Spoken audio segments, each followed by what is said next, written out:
Hey, welcome to the channel, and today's topic we are going to go over is the gold build. I've had people ask me, well, how do you make yourself a good gold build? Well, what you got to do is farm and find a lot of decent pieces, put them together, roll them out, do what you can to get your toughness up and your DPS up.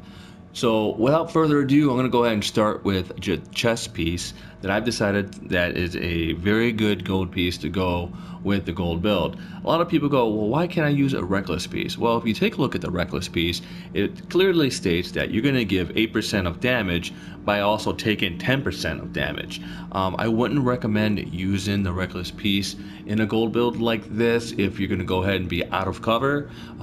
Most of the time I am hiding in cover, but when I am taking on damage wearing a reckless piece, I'm taking more damage than I am giving. So this piece right here is called the Vigorous chest piece, and it grants an overheal to all skills. And pretty much what that means, if I were to go ahead and give myself a shot, I would get a overheal of stamina or health, as you would put it, depending on what I was wearing. Let's say I go ahead and give myself adrenaline as a talent, which I did, and use a medkit. You'll notice that a long green line goes over your toughness, stating that you've pretty much given yourself more health than normally given, which will withstand enemy fire. I think this is a very good chest gear. You definitely want to run this in the Lexington or other challenges if you're trying to farm for all the high-end gear, which I am doing. I do use this character to farm for the Barrett chest piece, which I am still trying to get. When I do get it, I will replace this piece with the Barrett chest piece, which will bring my DPS up. I'm hoping it won't bring my toughness down, depending on what kind of roll I get. We'll see if it's up in stamina. We'll see if it's up in firearms. I guess it's just going to be a toss-up. I am really looking forward to that piece. I've been farming Lexington for quite some time now. It is a very hard piece to get. Very low percentage drop. I do hear rumors saying that it does come in a cache. I have gotten a named item in a cache, which you will see the video in later on after this video. It was the Barrett chest piece, but I was very surprised to see this pop up in a cache. From what I hear, this piece was normally in a dark zone, but I happened to get it in hard farming in Lexington for a daily. Alright, so with this piece I went ahead and rolled armor, got my armor as high as I could. 1254 is pretty good. I happened to get a very good firearms roll on this, and then it came along with some health, so I did get lucky with this. Minor attribute is 25%, which is very important when we start to talk more about this. The knee pads that I am wearing go ahead and give me triple in experience, which will get my proficiency caches up faster. If you're gonna farm the Lexington pretty much all day, as most of us do, to try and get the Barrett chest piece, you want to get those caches a little faster. I will show you that piece here in a minute, but definitely the XP is very important if you are trying to get the caches a lot faster. Next up is the Enduring Mask. While in the last segment, health continuously regenerates to fill up the segment. So if I'm in cover and I'm going and shooting, and while I'm shooting I'm being shot at and goes down to my last segment, this will go ahead and regen me in my last segment up to my second segment, and from there on out my holster will take care of the rest. We'll get to that in a minute. So I went ahead and rolled for stamina on this, brought my toughness up. I got lucky to get 3.5 critical hit chance on this, when a minor attribute of 13% increased kill XP. Once again, very important on this. Went ahead and put some mods on, 244 to firearms, and of course I wanted to get healthy, be sure that my toughness was up. I'm not too worried right now about my DPS, because on my guns I got a lot of critical hit damage. I got a lot of headshot damage, which you will see later in this build. Here on the knee pads, went ahead and rolled armor on this, got lucky again on the firearms. 12% enemy armor damage was a very good roll. I've topped up on this. 12% is the highest you can get for enemy armor damage on knee pads, and 55% increased kill XP. Very, very well on this. I mean, I got 55% on this, 25% on the mask, 13% on the chest piece. Wow. We are looking at about 83, 84, maybe somewhere mid 80s in percentage for XP. So you can honestly say that I am getting these chests pretty fast. These proficiency caches are coming to me pretty fast. And you will see a video after this where I start off from the bottom of the XP line and increase all the way to the top in one run. So yes, this is very important to get, very important to run. If you are trying to get the Barrett chest piece faster, I recommend that you do that. The specialized backpack. I definitely like this backpack. I did pick up the Ninja Bike messenger bag. I thought it was cool looking. I did try it on, but it did bring my toughness down. And I mean, the only thing this is good for is a dark zone. It only helps me from dropping one more public item and it just falls into private. I did not use this. I used it once and then I just said I need to go back to my specialized backpack because this increased my toughness. It did have better armor on this. Speaking of armor, I did roll this quite a few times and the highest I could get was 914. I spent about $1 million or $2 million trying to increase the armor and had no luck. I am still looking for a piece like this with better armor.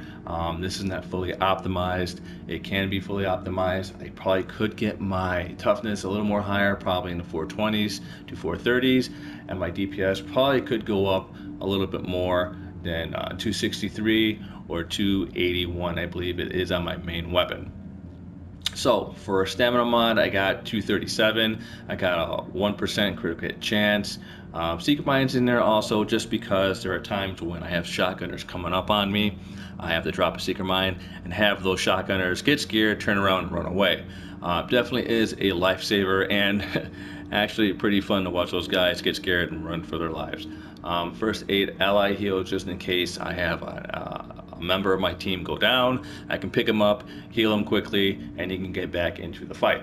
Definitely a good piece to have. Definitely recommend this piece. The other backpacks I have looked at, I really don't recommend any of those backpacks, but this one. So definitely a good piece to the build.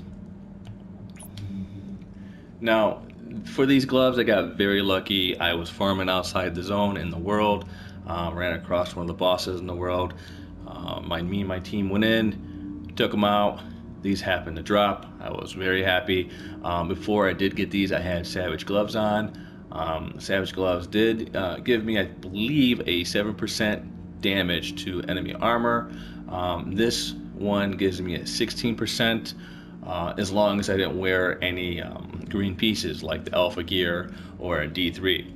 If you wear a 2-piece or more in specialized bonus pieces, you will lose the 16% bonus damage. Bonus damage to enemy armor gear with these gloves. So definitely a good choice for the gold build. When I did get these gloves, they were in electronics. I did roll them out for some stamina. Unfortunately, I had to choose between that and the marksman rifle damage. I chose to be tougher than really rolling out a sniper rifle, because who knows, maybe I will turn around and use a sniper rifle with these, but for now I wanted the toughness. That is for that. And then last but not least, this holster is very good with this build, because if you see, it says here health regenerates and kicks in twice as fast while in cover. I spend most of my time in cover with this this character. He does very well in cover. I'm regenerating as long as I stay in cover. As long as I'm getting hit, I'm regenning, especially if one of my team members have a health support station down. I'm constantly healthy. I'm never going down. I pretty much watch most of my team go down, pick them up, hit my booster shot, which increases my damage when I am shooting at the enemy, and then I can give them some of my boost, some of my health, and get them back into the fight. Once again, I have Seeker Mines on there just to scare them off and provide a little extra damage. Um, I did get a good roll on this, and I get all in the 12s. Definitely want to get something like that. If you fall into the 11s with this, find something more powerful. Definitely want to go with all 12s in firearm, stamina, and electronics. I went ahead and rolled the armor out and got the armor as high as I could without spending too many credits or running out of credits, depending on how that roll happened. Um, and that is the build. Now moving on to my guns. As you can see, I'm using an LMG. I feel that this is the best LMG in the game, the military M60E4. Has very little recoil, very stable. Also came along with accuracy, I believe. There we go. Accuracy, destructive and brutal. Very, very good gun. I'm always aiming at the head with this. I have a decent 70% or higher in headshot. I believe it's 74% for headshot. So I'm constantly aiming at the head. Very stable gun, and I'm at least hitting at 74,000 to 100,000 in damage with this weapon. Um, yeah, I believe when I did get this gun, it was a god roll for me. I did not have to change any of this out, as you can see. So I definitely got lucky with this weapon. My magazine is at 95%, so I get about 195 bullets when I am rolling with this gun. Critical hit damage is decent. Fire rate is decent. Headshot is up. Critical hit chance is up with some stability. Once again, 18% headshot. Critical hit damage is also still in there. It's very good to go ahead and get as much headshot and critical hit damage in the gun you're using as you can. Unfortunately, I couldn't find anything for my underbarrel. That's okay though. I went ahead with optimum range and stability, which makes the gun very stable, very little recoil, and I believe this is why I'm getting all my headshots. Just in case I do run out of bullets sometimes in this gun, and I have some shotgunners coming at me, I have my little pea shooter here. I find this gun to be amusing. A lot of people have given me a hard time saying, why do you use that BB gun? But if you really put a lot of things into this, you will find that I have shredded the enemy with this gun, especially when you're aiming at their head. So I got destructive, brutal, and unforgiven. Unforgiven is definitely a must for this little pea shooter. Missing health segments increase your damage. One missing segment, 10%. Two missing segments, 25%. This is a very helpful weapon when you are getting cornered by shotgunners or the big huge guy who's coming at you with a flamethrower or just an LMG also. With this, I went ahead and put the biggest magazine I could find, 4% critical hit damage with 3% critical hit chance. Also, as you can see, as we go down, I got very lucky in the small optics. I got nothing but critical hit chance and damage and headshot damage in that. Once again, critical hit chance, headshot damage. That's all I'm rolling with is headshot and critical hit damage. I got very lucky with all these pieces. I was very lucky to find the pieces for this converted SMG9. Not a whole lot of pieces fit on this gun, so to find all these pieces to this gun and actually optimize it to the best of my ability, I got very lucky with this gun, and it's one of my best SMGs I have in my arsenal. Now, for survivability, I believe I'm at about 49%. For critical hit damage, 95%. Wow, that is very good. I believe I am taking some of the enemy down faster than my team members can. I have 16% to critical hit damage and 74% to headshot damage. As we go down, we'll see that my survivability is probably about 49 to 50%. Yep, armor is migrating at 49.3%. This is not bad. I believe the top is 55%. 49 is still good as long as I'm over 46. And as long as I stay in cover and don't get crazy by running around with an LMG thinking that I'm a one-man army, I should be all right. Let me go ahead and move on to my abilities. Now, with Booster shot gives me the ability to give myself the overdose, plus give myself some damage with my tactical scanner here. I can also create extra damage, find the enemy, create a little more damage with my booster shot connected to that, and we're going ahead and multiplying more damage on top of what my gear already can do, plus my weapons. If my team does go down and I'm the only one alive, I go ahead and hit my recover link, can bring my entire team back up again, and they're back in the fight. I really do enjoy using all the medical abilities here, because if I'm in the back going ahead and just pounding away at the enemy and the rest of my team is up in front, full on head on force trying to take them on and they all go down, I can at least bring them back up once, and hopefully they can get back in the fight and back up a little bit and do what they can to bring the enemy armor down and take the enemy out. For talents, I am using the medic kit that brings up my ally group heal by 40%, my own heal up by 40%, and using the adrenaline to fully maximize my vigorous chest piece, which gives me an overheal. I went ahead and put in the hostile incoming damage by 30% while out of cover. Most people always like to go with the headshot to hostile by 50%, not consuming a bullet, but since I am running 195 bullets in my clip, I'm not really concerned about if I don't consume a bullet and I get it back. I'm usually just still in the back, just pounding away at the enemy, and yeah, I mean, I'm not really worried about if my bullet gets consumed or not. So I think this is a really good build. I am definitely farming the Lexington. I've done napalm. I've done most of all the challenges. Every day I'm trying to farm as much as I can to get better pieces for this this gold build, and that's about it for that. If you have any questions, comments, concerns, go ahead and drop it in the comments box down below. Please give me a like, let me know what you thought, and please subscribe, and you'll find that I do this every day. I make different builds and I go ahead and give tips the best I can. And if you want to see a build, let me know and I will get right on that. I'm on this pretty much here. I'm here at the end of the week pretty much when I'm not at work. So just go ahead and let me know. Enjoy the video, and you'll see what I do get in that cache at the end of the video. All right, thank you for stopping by, and I'll see you out there. Good luck.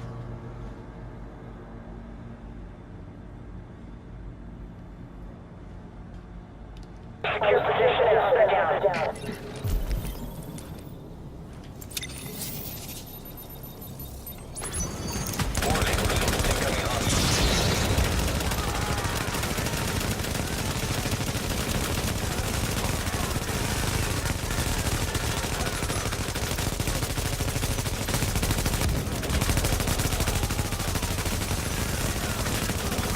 Lau here. Heard about Ramos, Captain. Glad we reached him in time. Thanks for that. My people are getting into position to breach the hull. Agent, you're gonna want to unlock the maintenance access. The building blueprints show a security control room down in the basement.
Additional hostiles inbound.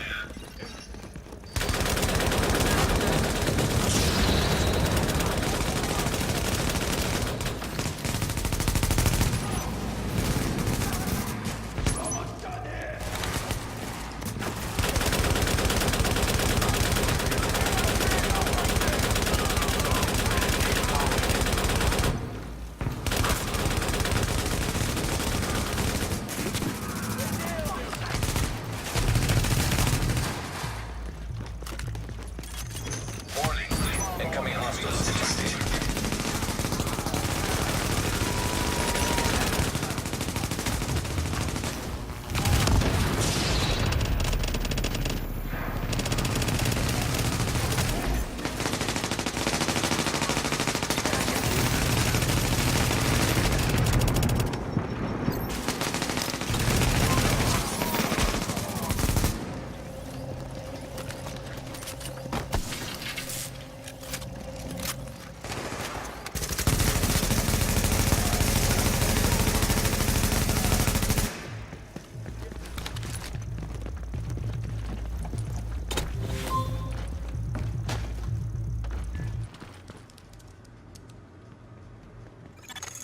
So far, so good.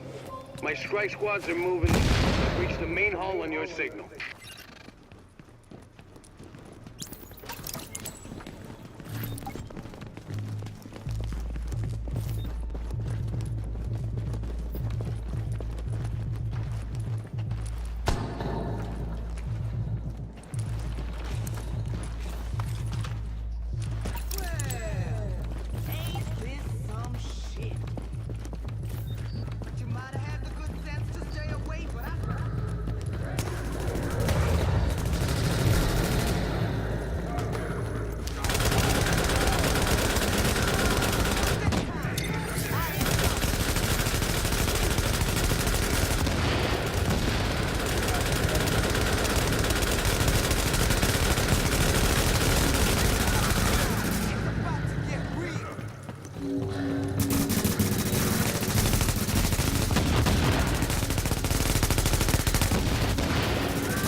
I'm impressed, Agent. Tricky assignments, but you did what had to be done. Yeah, you broke their spine, kid. With the leader dead, the rest are gonna scatter. I don't think we're quite done with them yet, but at least now we can get these JTF folks back on the job. Oh yeah. I need my people alive and out there